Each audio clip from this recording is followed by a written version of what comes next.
There's a superstition in our age that people are magnets you can hack. Say the right lines, mirror the right gestures, sprinkle the perfectly calibrated compliments, and strangers will be pulled into your orbit. The Stoics would smile at that fantasy. People are not locks to be picked. They are souls carrying burdens. If you want to attract anyone, friend, partner, client, ally, begin where the Stoic begins, with virtue, clarity of purpose, and a service-minded posture. That is why the 6 most powerful words you can say, words that align persuasion with character, influence, and integrity, are simple enough to teach a child and demanding enough to train a lifetime. Tell me how I can help. These 6 words reorder the whole game. You are not asking for attention, you are offering attention. You are not jostling to be the center, you are taking the sturdy position at the edge where you can lift. Marcus Aurelius reminds himself that human beings are made for cooperation, like hands or eyelids, parts of one organism that fits together. Attraction, in the Stoic sense, is not about dazzling others into surrender, it's about becoming easy to cooperate with. Predictable in your fairness, dependable in your effort. People are drawn to those who relieve friction. The 6 words do exactly that. They lower the temperature in the room because they signal you are not here to win at someone else's expenses. You are here to be useful, and utility, to a Stoic, is never a gimmick. It's a moral stance. When you ask how can you help, you are not performing kindness, you are practicing justice. You are aligning your speech with what you are made for, working with others in a way that lifts the common load. To speak these words with force, though, you must prepare your mind in a way a craftsman prepares his tools. First, empty yourself of vanity. If your hidden agenda is to harvest praise, to collect favors, or to gain leverage, this sentence rots on your tongue. Stoicism asks you to subtract the noise, opinions you have not examined, fantasies about how this must go, anxiety about what you look like while you are doing it. The discipline of assent, the habit of checking impressions before swallowing them, keeps you from turning an offer of help into a performance about you. You don't need to be seen as generous, you need to actually be of use. That clarity is rare, and rarity attracts. Second, carry an honest inventory of your capacities. Tell me how I can help does not mean I can do everything. It means I am willing to shape what I can do to the need you truly have. Sometimes help is 60 seconds of undistracted attention, the kind that lets someone finally finish a sentence without being nudged by your impatience. Sometimes help is a question asked at the right depth. If this went well for you, what would change by Friday? Sometimes help is a pointer to a tool or a person you trust more than your own opinion. And sometimes help is a boundary, the refusal to enable what is harmful, the courage to say no so that a better yes can live. Stoicism is not servility, it is service fused with wisdom. The useful person is not a doormat, he is a door, solid, well-hinged, open when it should be open, closed when it must be closed. Third, be prepared for silence. Many people do not know what they need. They have rehearsed pain for so long that they confuse its script with reality. When you ask, how can you help, the room may fill with confusion or even suspicion. This is not your failure. A Stoic does not cling to immediate results. You should remain steady, like a harbor that does not chase ships. You can suggest shapes for the help. Would it help to talk it through? Would you like me to take one small task off your plate? Would feedback be useful? Or would it add stress right now? But you do not force your idea of help on other person. You respect their agency, even when they cannot articulate it yet. And if the answer is, I'm not sure, you honor the not sure. You do not turn the fog of the moment into a project about proving your value. You make space for clarity to emerge. Fourth, practice listening that makes those 6 words credible. There is listening that hunts for a pause to speak, and there is listening that hunts for the truth. The first is a performance of care. The second is care. The Stoics train attention like a muscle. Spot what is within your power, name what is not, and stop letting raw impressions carry you away. When you ask, how can you help, and then receive the answer without interrupting, without rushing to fix, to soothe, Your own discomfort, you'll become rare. You'll notice language that signals the real problem, the phrase someone repeats, the timeline that keeps leaping, the name that raises their shoulders by a centimeter. You ask one level deeper, what part of this keeps you awake at 3 a.m.? And then you shut up again. People lean towards those who make them feel seen, not handled. Tell me how I can help is a doorway into that experience of being seen. Fifth, treat the 6 words as practice, not a stunt. Say them once and you might be ignored. Say them again and you become a person whose gravitational field is a reliability. Over time, people trust those who do small, useful things consistently more than those who promise grand gestures occasionally. The Stoics would call this building character. Today, we call it reputation. Whatever the label, the engine is the same. Deeds, not declarations. Do the small things you offered. Report back without fanfare. Resist the itch to advertise your virtue. The person who quietly solves problems becomes the person whose presence solves problems even before they act. Because others relax when they walk in.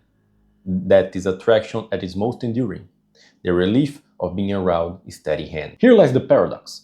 Offering help often helps you the most. Service cleans your perceptions. It strips the day of the sticky residue of self-absorption. When you move through the world asking, how can you ease the load? Your own load becomes intelligible. You notice where you are dramatic, where you resist the simple action that would solve half your problems, where you demand from others the very clarity you refuse to cultivate in yourself. The 6 words are a mirror with fewer illusions. You discover that much of what you call rejection is simply misalignment of needs. Much of what you call disrespect is hurried communication. And much of what you call fate is habit. You cannot control the other person, but you can continually refine your usefulness, which, in a noisy world, is magnetic. Carry those words into difficult rooms, negotiations, conflicts, wounded relationships, and root yourself in another Stoic distinction. Preferred outcome versus moral outcomes. It is preferred that the meeting goes smoothly. It is moral that you act with justice and patience, even if it does not. The 6 words harmonize with both. They do not promise that others will like you, they promise that you will like who you are during the exchange.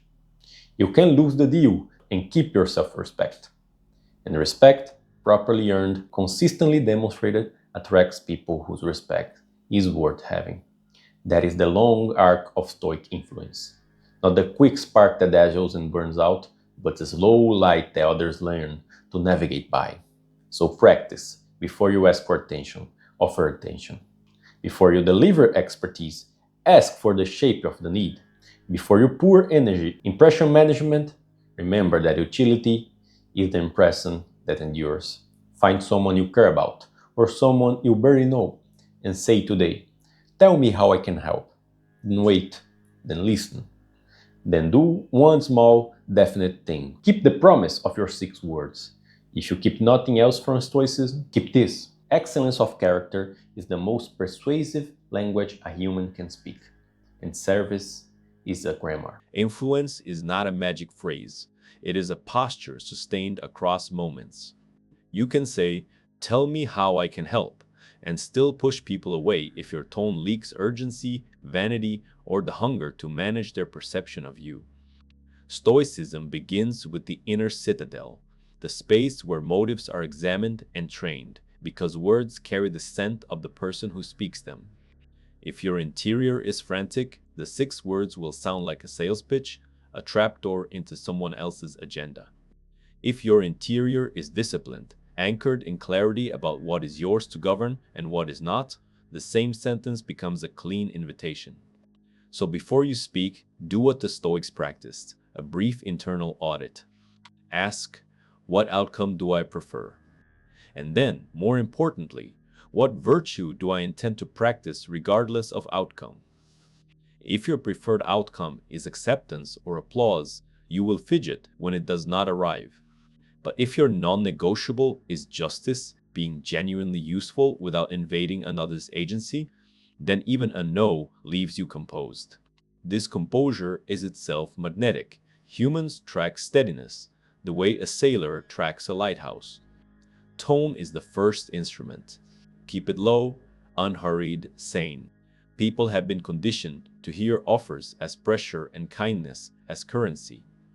Your pacing should contradict that suspicion.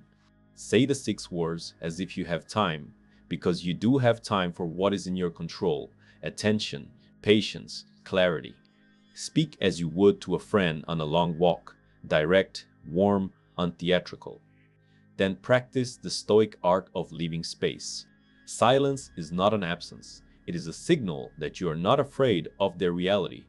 Many conversations fail because we race to fill space that should be used by the other person to locate their need. When in doubt, ask one clarifying question and then be quiet. What would make this easier for you this week? You don't have to outtalk their confusion, you have to outweigh it. Timing is the second instrument. Epictetus would tell you that impressions attack at the speed of life, and wisdom is the refusal to be carried away. When should you offer help? Not while the other is burning with adrenaline and still defending their story. Wait for the slope on the graph to flatten after the meeting, not in the meeting. Tomorrow morning, not at midnight, post deadline, not mid sprint. Interruptions write suspicion into the offer. If you must speak in the heat, keep the offer small. I can take the next 30 minutes of this task if that would help. Stoics love the small, definite action. It resists the vanity of grand promises and sidesteps the fog of abstraction. Timing also includes the honesty to recognize when not to offer. Some people treat attention as an oxygen mask for their drama. Your help, if it feeds the pattern, does not help. In those cases, the 6 words still live, but they take a quieter form. Tell me how I can help becomes I care, and the most helpful thing I can do is step back so you can own this. That is not abandonment, it is respect, and respect is more attractive than rescue. Boundaries are the third instrument, and without them, the 6 words curdle into a lifetime of resentment. Stoicism is a doctrine of freedom, not martyrdom. You are free when you keep your actions aligned with reason and your consent uncoerced. Therefore, your help must be chosen, not extracted. It must be specific, not unlimited. It must be reviewed, not silently assumed forever. Say the 6 words, receive the request, and then refine it into something measurable. I can review the proposal for 30 minutes today and send you bulletproofing questions by 5 p. You've reclaimed pace, tone, and focus. Measure protects goodwill. It also trains others to be precise with you. People respect the borders they can see. When they cannot see them, they push until they find them, and then both parties feel bruised. So draw your borders early, calmly, without apology. The person who can say no without anger is more attractive than the person who says yes through clenched teeth. Consider 3 arenas where tone, timing, and boundaries turn the 6 words into quiet power. In romance, the sentence repositions you from performer to partner. Attraction here is not peacocking, it is predictability in care. But romance is also where codependence hides in noble language. If your offer of help is secretly an attempt to control, let me take this on, so you do it my way. You will generate compliance without closeness. The Stoic move is gentler. Tell me how I can help, followed by the boundary that keeps you from parenting a partner. I'm here for a conversation and for tasks that need hands. I won't micromanage or correct your process. You'd be shocked how many relationships change tone when one person becomes easy to ask and safe to refuse. In friendships, the 6 words detoxify comparisons. Instead of keeping a private scoreboard of who texts first or gives more, you turn toward utility. How can I help you win this week? Some weeks the answer will be, make me laugh. Other weeks it is, hold me accountable. This variety is not a threat. It is proof you are dealing with a whole person. And in work, the sentence dissolves politics. Offices run on ambiguous expectations and fear of being seen as replaceable. You become rare when you translate ambiguity into action without rehearsing grievance. I can own X by Friday. Would that relieve the bottleneck? People begin to anchor plans to you because you are a fixed point in a spinning room. A deeper layer, how you handle refusal after you offer help, determines whether you truly attract. Suppose you say the 6 words and they say, I've got it. If you sulk, you just announced that your help was mainly about you. Stoic attraction is anti-fragile. It gains from the friction of not getting your way. You can respond, great if that changes, I'm here and mean it. You can also add value without trespassing, share a template, a checklist, or a question that improves their thinking even if they do it alone. The Stoic does not insist on being the hero of the story. He insists that the work be well done and the relationship kept clean. There is enormous gravitational force in that stance. People remember who didn't punish them for being self-reliant. The most overlooked technique is to put the 6 words on a schedule with yourself. Each morning, ask them in the mirror about your future self. Tell me how I can help. The answers are humble and actionable. Sleep on time so tomorrow's you is clear. Say no to the 4th commitment so you can keep the first 3. Prep the difficult conversation so the other person meets the best version of you. Attraction begins there because nothing repels like self-neglect disguised as generosity. The person who is consistently useful to themselves becomes consistently useful to others without drama. They are not a collapsed bridge asking to be driven on. They are a well-maintained road people trust. Finally, rehearse variants that keep the spirit of the 6 words while matching different contexts. With someone overwhelmed, what single small thing would lighten this today? With someone proud, where would another set of eyes help, not to replace yours, but to sharpen them? With someone grieving, would you rather talk, sit quietly, or have me handle an errand? With someone defensive, what would feel respectful right now? None of these are manipulations. They are translations. You're speaking the same virtue in dialects that different hearts can hear. Do this long enough and you will feel the shift that Stoics promise. Outcomes matter less, alignment matters more, and yet paradoxically, outcomes improve. People migrate toward the person who makes responsibility feel lighter, clarity feel normal, and dignity feel safe. That is how 6 simple words, carried by tone, timing, and boundary, become a kind of gravity, not the flash of charisma, but the pull of character. It is easy to say, tell me how I can help, when the room is friendly and the stakes are low.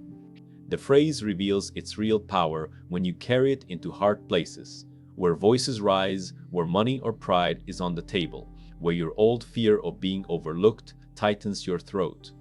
Stoicism earns its reputation precisely here, not as a philosophy for quiet afternoons, but as training for storms. The 6 words are not a charm that ends conflict. They are a compass that keeps you from getting lost in it. To use them well in hard moments, you must blend 3 Stoic muscles: clarity, courage, and charity, so that you remain both firm and generous, both principled and adaptive. Attraction under pressure is not about dazzling rhetoric. It is about making people feel safe in your strength. Begin with conflict, the kind that lights up your nervous system and makes you want to interrupt, defend, and score points. The Stoics would have you slow the film, literally imagine the scene frame by frame, and identify which parts are within your control. Words leaving your mouth are yours. The meaning someone assigns to them is not. Your duty is to speak in a way that makes misinterpretation less likely, not impossible. In conflict, tell me how I can help is the opposite of surrender. It is a tactical shift from argument to alignment. You move the conversation from who is right to what removes the friction so the right thing can be done. You are not promising you will do whatever they say. You are promising to understand the need so you can decide calmly how to respond. Often you will discover that the other person's anger is a symptom of a blocked objective rather than malice. Asking how you can help forces both of you to state the objective in plain language, which is where many fights quietly end. If the objective is unworthy, revenge, humiliation, control, the question exposes it without theatrics, and you can refuse with composure. If the help you want is for me to injure someone's reputation or betray my standards, I can't do that. I can help by proposing a fair process and keeping to it. A boundary voiced like this is not a wall, it is a doorway with rules. Negotiation is conflict with a suit on. People arrive hidden behind numbers and narratives, rehearsed to protect leverage. The Stoic approach treats negotiation as a search for reality, not victory theater. Tell me how I can help. In this context means show me the real constraint so I can solve a real problem. The moment the counterpart articulates their constraint budget, timeline, risk tolerance, you can be useful instead of merely persuasive. Usefulness is its own leverage because it makes saying yes easier for them and no easier for you. Suppose they ask for a price that insults your work. The untrained mind either capitulates or attacks. The trained mind stays curious and anchored. I can't meet that number without violating the quality we both need. Tell me how I can help within the real constraint. Do you need phased delivery, a smaller scope, or stronger ROI proof for your stakeholders? You have not flinched from standards. You have offered a path through them. This posture attracts serious people, the kind who return to you because you convert fog into road without drama. Then there is the quiet, brutal arena, social anxiety, the fear of being seen and dismissed. Many of us ask for attention the way a starving person asks for food, too quickly, too loudly, with apology baked into the tone. Stoicism treats this not as a moral failure, but as a mistrained attention. Your imagination pictures outcomes you cannot control, then you rehearse them until they feel like facts. The antidote is to practice the 6 words as an attention discipline. Before entering the room, decide that your project is to find a real need and become one small part of its solution. This reframes human contact from audition to service. Your heart rate will still rise, bodies are honest, but you will give your fear a job to sharpen your hearing instead of narrowing your courage. You circulate not to be chosen, but to choose where you can be useful. Paradoxically, this is when you get chosen. People feel the difference between the person who needs them to purchase their worth and the person whose worth is already on offer. The 6 words communicate that worth without self-advertising. What about when you've already caused harm, missed a deadline, snapped at someone you love, made a mess of a commitment? Attraction here is not a smile, it is repair. The Stoics saw mistakes as training data if you respond without vanity. Use the 6 words to open the repair loop. I failed you on X. Tell me how I can help make it right.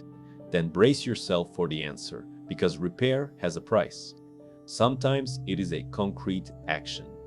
Sometimes it is eating the consequence without self-pity. Sometimes it is accepting that trust will be rebuilt through time, not vows. Your willingness to carry that weight without defensiveness is rare, and rarity attracts. You can even add, if what you want exceeds what I can reasonably do, I'll say so and propose a workable alternative. I'm staying inside the boundary and outside the blame.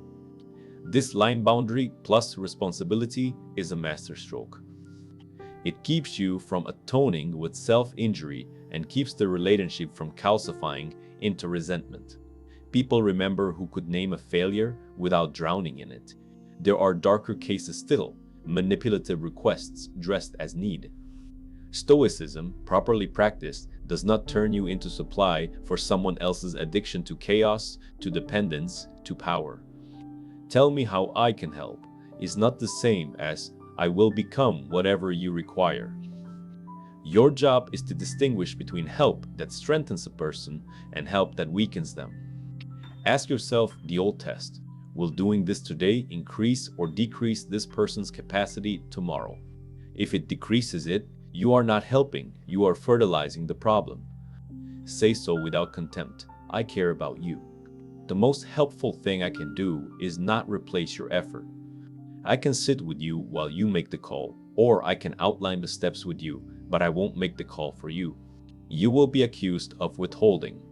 Let that accusation pass through you like weather. A Stoic gains from short-term displeasure when he protects long-term dignity for both parties. Strangely, this refusal, spoken with warmth and consistency, often becomes attractive later when the person realizes you were the one who treated them like a capable adult. Consider a practical drill that binds all of this together. Over the next week, choose 3 encounters: a tense work exchange, a conversation with someone you love, and a social setting where you usually shrink. Enter each with a written intention. I will look for the real need and ask how I can help. Then I will translate the answer into a small, specific action or a clear boundary. After each encounter, do a Stoic debrief in writing. What was within your power? Which impression tried to carry you away? Where did you offer too much or too little? What exact sentence moved the conversation forward? This is not navel-gazing, it is skill acquisition. You are training conversational aikido, the redirection of force, the refusal to collide ego with ego. As with any craft, repetitions matter more than intensity. 10 small, clean reps this week will change your trajectory more than one heroic performance. A final move completes the circuit, gratitude directed outward and inward. When someone answers your 6 words with a request, thank them for the clarity they have allowed collaboration to begin. When you answer your own 6 words, by sleeping on time, by declining the 6th commitment, by telling the truth in the small scary moment, thank yourself for the discipline. Gratitude is not fluff here, it is reinforcement. You want your nervous system to associate help within boundaries with a dose of calm pride. Over months, this rewires your social presence. Others will struggle to name why they like being around you. They will say, "You make things easier," or "I breathe better when you're in the room." What they mean is that you have become the kind of person whose attention does not demand a price. You are the rare mix: soft eyes, steel spine, clean offers. In a loud world, that is gravity. If you forget everything else, remember this: the 6 words are a door you carry with you. In conflict, you open it to reality. In negotiation, you open it to mutual gain. In anxiety, you open it to service that dissolves self-consciousness. In repair, you open it to the future. And when the request crosses into harm, you close it gently and remain by the threshold, available for what is human and unwilling to host what is not. This is the Stoic way to attract, not by casting spells, but by becoming a place where good work and honest hearts want to gather. Now some exciting news. Our channel now offers a members club. By joining it, you'll unlock exclusive benefits, deeper content dives, and personal insights. Join us on this journey, and let's build a meaningful life together. And I also humbly ask you to leave a comment, as it helps my channel immensely.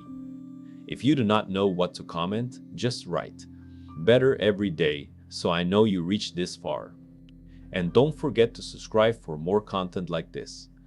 Also, I've linked some books on Stoicism that helped me become the man I am today and will also help you achieve a Stoic mindset.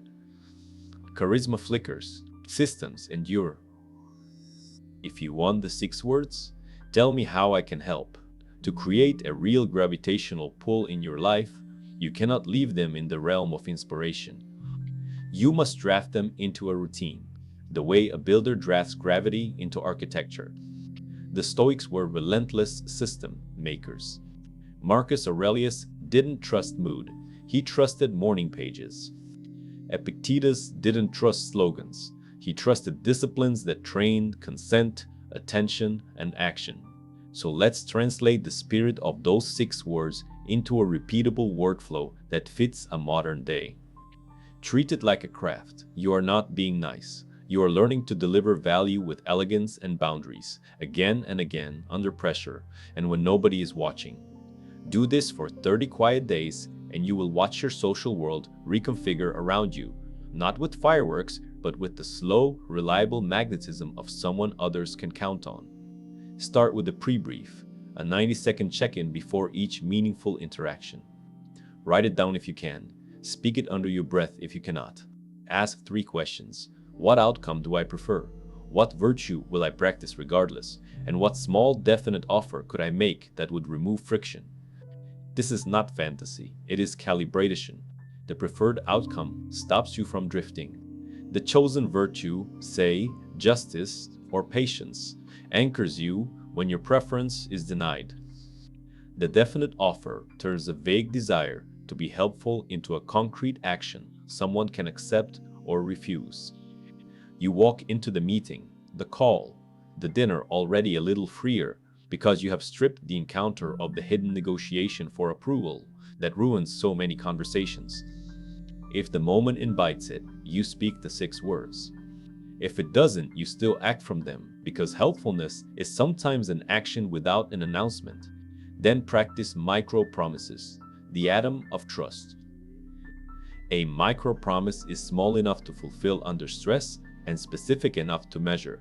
I'll send you the draft question list by 4 p. In the modern world, people mistake reaction for relevance.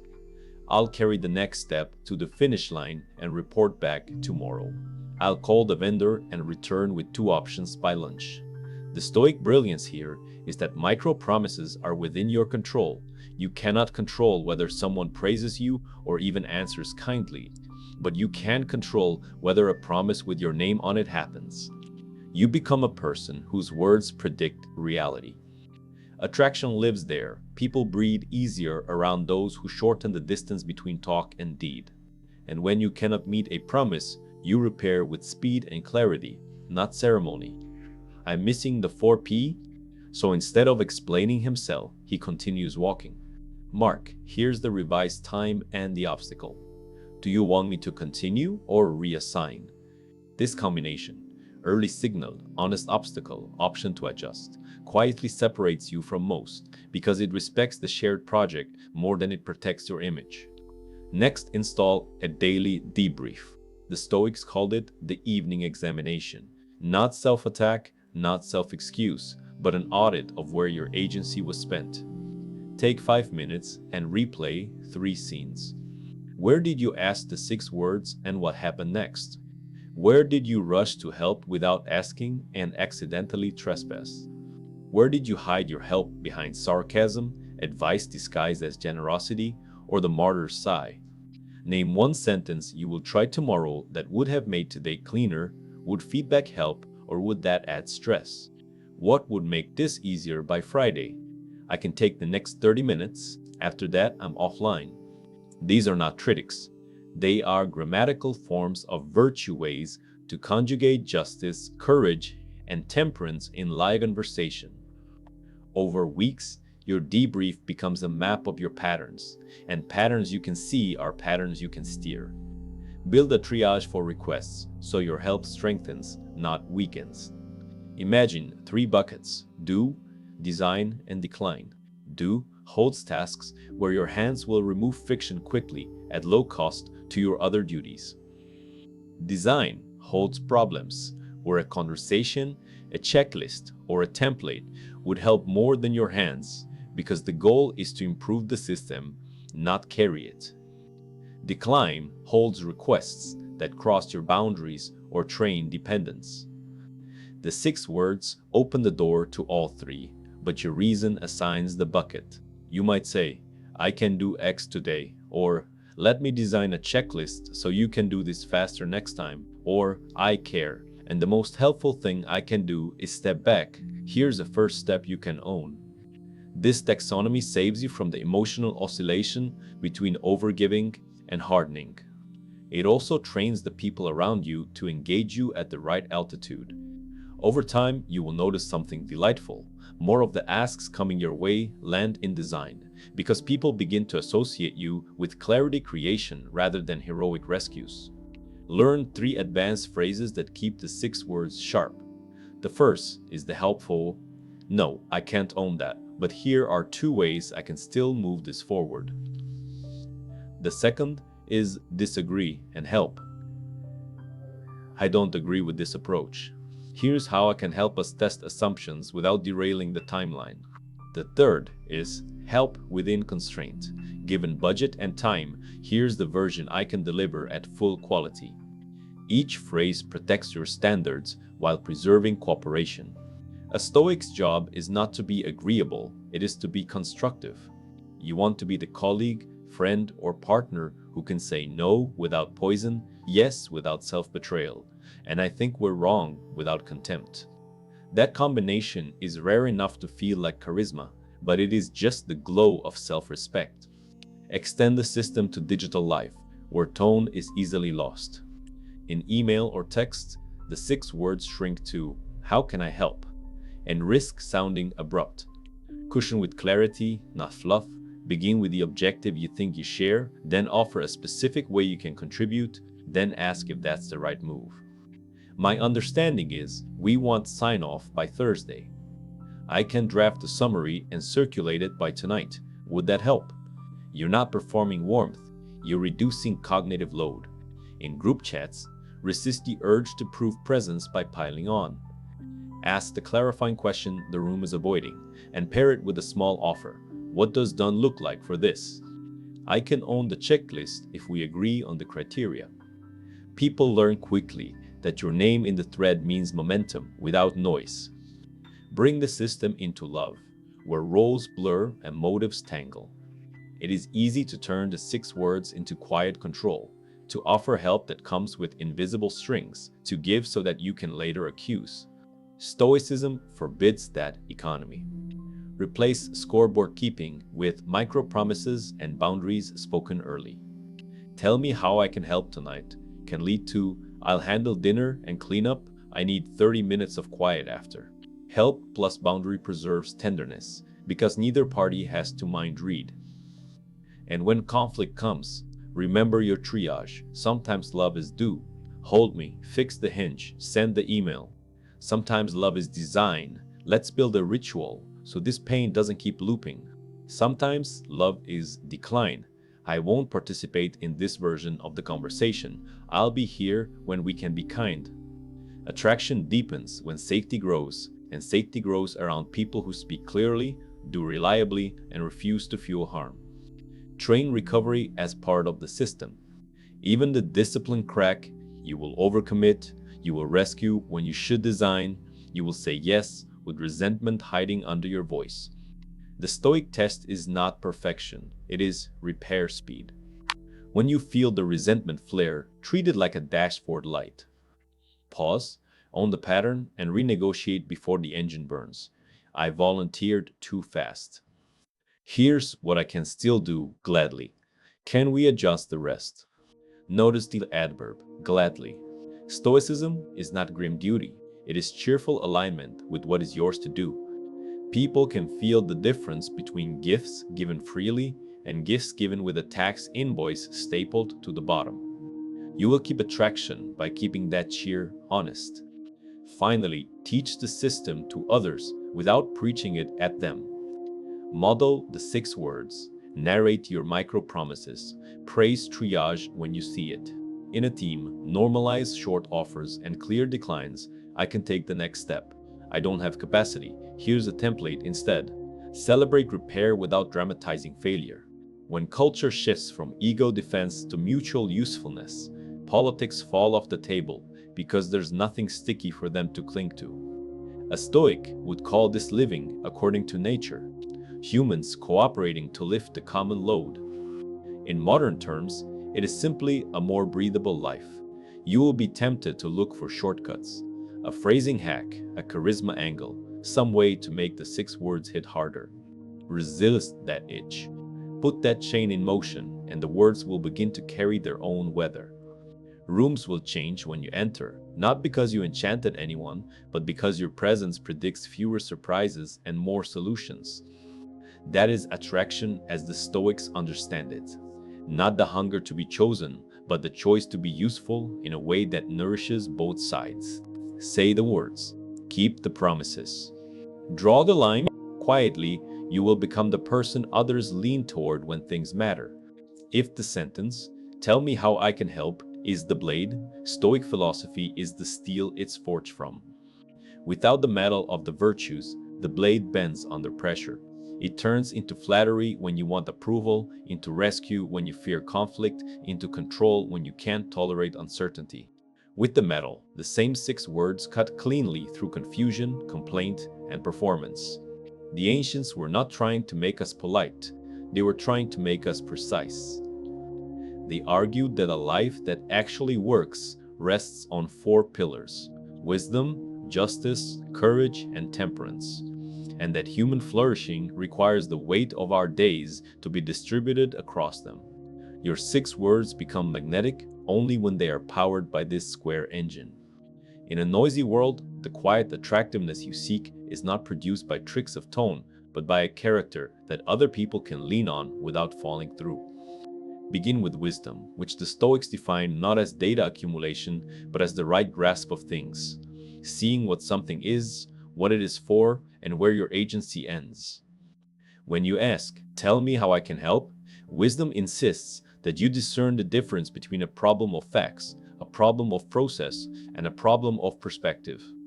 Facts require information. Process requires structure. Perspective requires reframing. Many conversations fail because we pour facts on a process problem or shove process at a perspective wound. Wisdom slows you down long enough to ask the clarifying question that reveals the category. Is this stuck because we don't know something, because we haven't decided how to decide, or because what it means is unclear? Only then does your help have traction. Wisdom also guards you from the gullibility of ego. People, including you, tell stories that protect pride. The wise helper treats stories as hypotheses, not commandments. You don't argue with them, you test them against reality and time. This is why Stoics love smallest, next steps. A trial clarifies what debate cannot. You are attractive to work with because you waste little of everyone's life. Justice, the second pillar, is the virtue that most directly animates your 6 words. For the Stoics, justice is not about thunderous speeches. It is about fitting yourself to the human community so that the common load is lighter. It is the refusal to become a parasite on other people's labor or attention. When you say, "Tell me how I can help," you are practicing justice at human scale, asking how to place your effort where it relieves friction rather than where it advertises virtue. Justice keeps you from manipulative generosity because it measures help by outcomes for the whole, not by the applause of the moment. It also widens your circle of concern. The Stoic concept of sympathia, the deep interconnection of all things, reminds you that the person across from you is not an obstacle, they are a fellow limb in the same body. Instead of trying to win against them, you try to restore function between you. That posture is startling in a culture addicted to rivalry. People are pulled toward the one who plays a different game, where dignity is preserved without the tax of hostility. Courage, the third pillar, gives your 6 words their backbone. Helping is easy when there is little to lose. It is hardest when the helpful act carries social, professional, or relational risk. Courage asks you to offer clean help anyway, to tell the boss that the project needs to be cut in half, to tell the friend that your yes would enable damage, to tell yourself that the cheap approval you crave will cost you the long respect you want. Stoic courage isn't loud, it is consistent. It tolerates the heat of disapproval without retaliating, and it carries the fear of being misunderstood without bending the standard. Courage keeps your help from being counterfeit because it frees you to say the needed sentence even when it threatens your image. I can't do that, but here is a way we can still move. Ironically, this frankness draws people closer over time. They may bargain for compliance in the short run, but they bank on courage in the long run because courage is the only guarantee that your yes still means something. Temperance, the fourth pillar, prevents your 6 words from swelling into messianic delusion.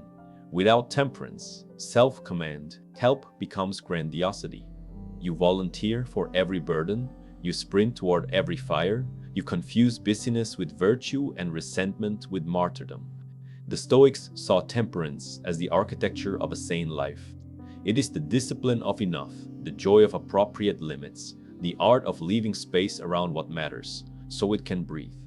When you say, "Tell me how I can help," temperance edits your impulse to promise the moon.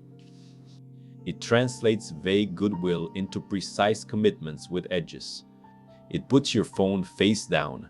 It holds your tongue when your cleverness wants to interrupt. It makes you attractive because it makes you unneedy.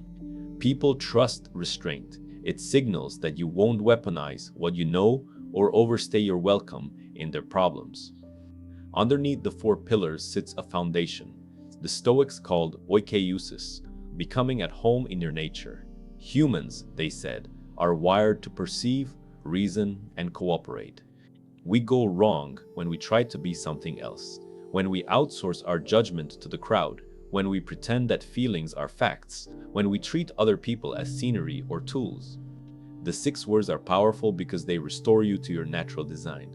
Perception that seeks truth instead of confirmation, reason that asks for the shape of the need, and cooperation that respects agency. This is not moral decoration, it is operational reality.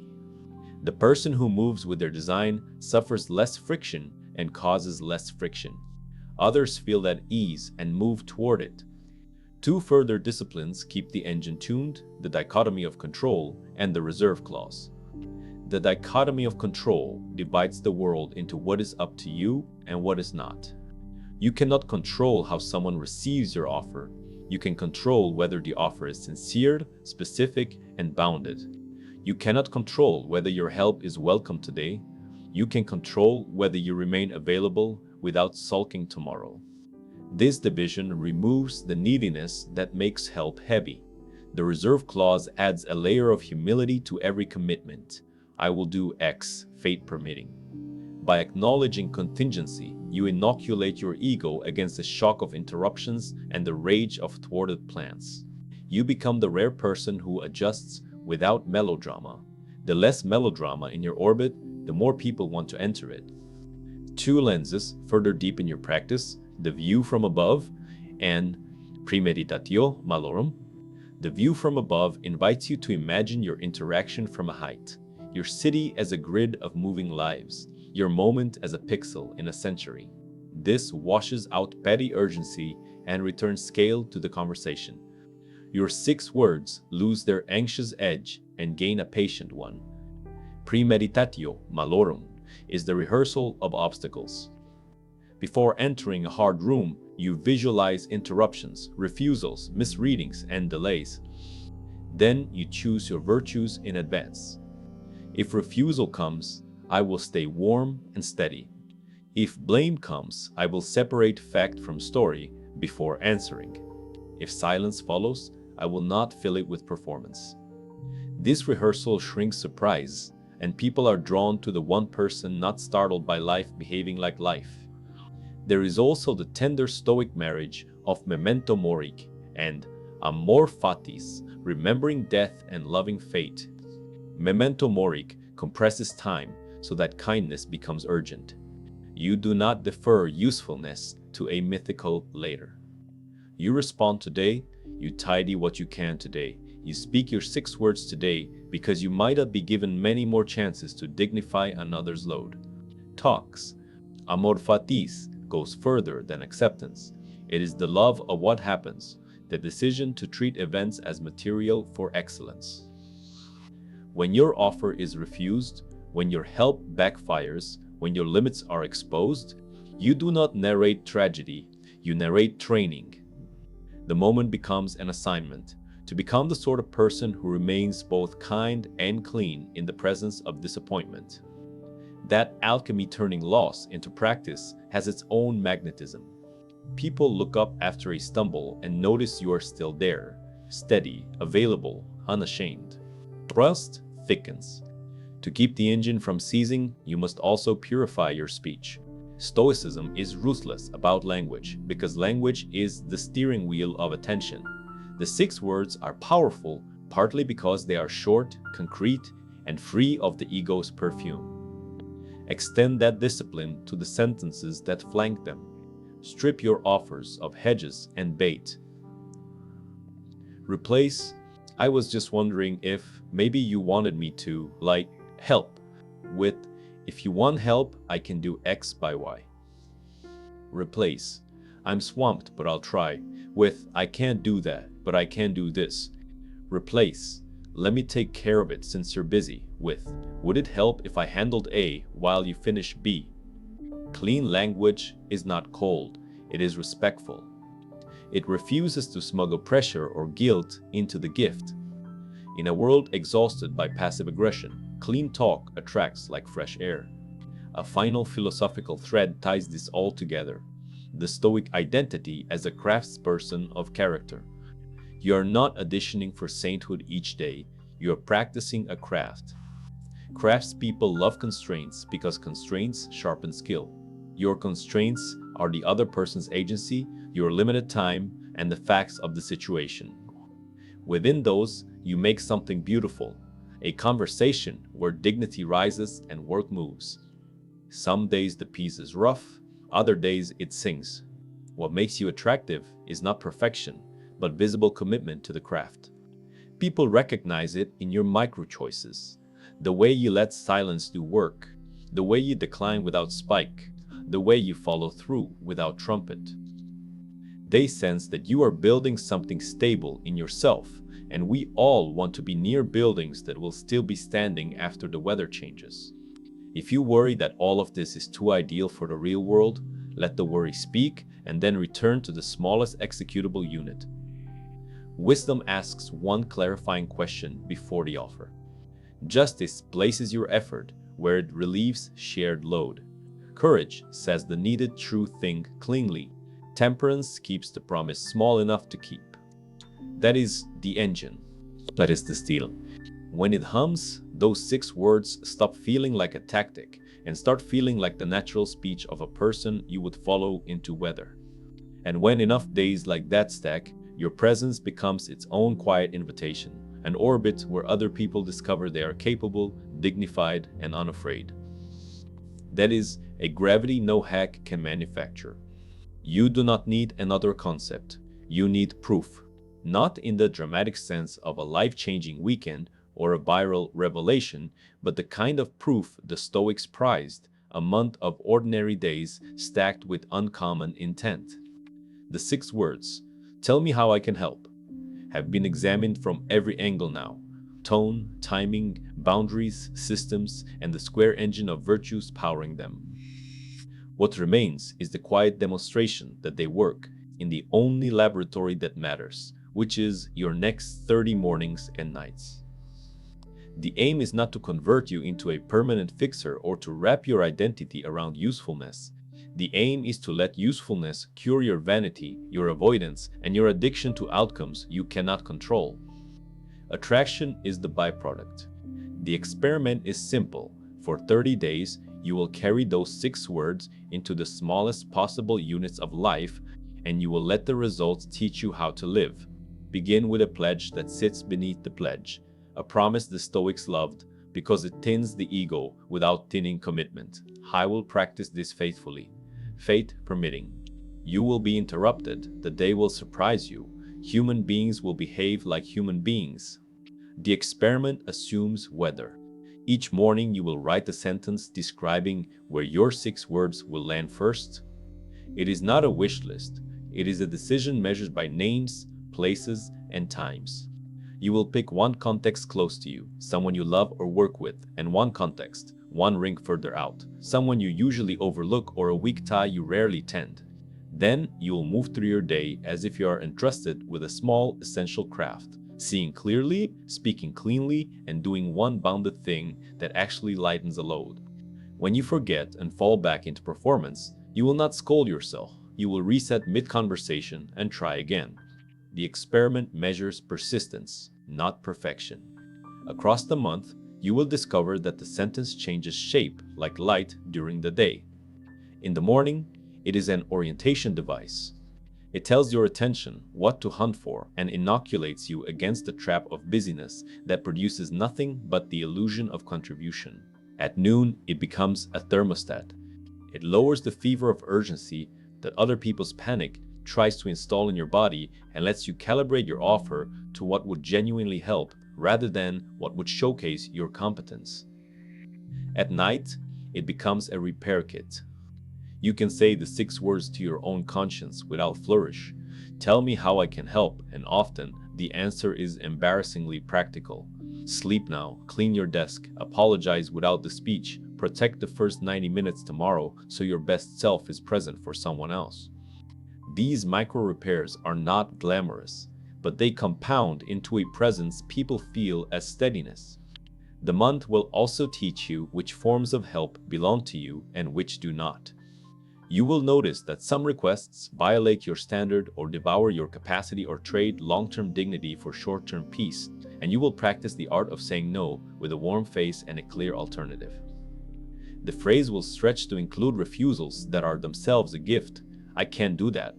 And the most helpful thing I can offer is to show you where the constraint lives so you can choose well.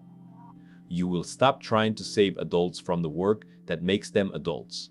This will cost you a few points with those who love to outsource responsibility, and you will sleep better than you have in years. The test of your sincerity is how you behave after your help is refused or your boundary is resented. If you can remain unpunishing, if you can keep the door of goodwill unlocked while protecting the hinges, you will have graduated from tactic to character. Along the way, the old temptations will visit.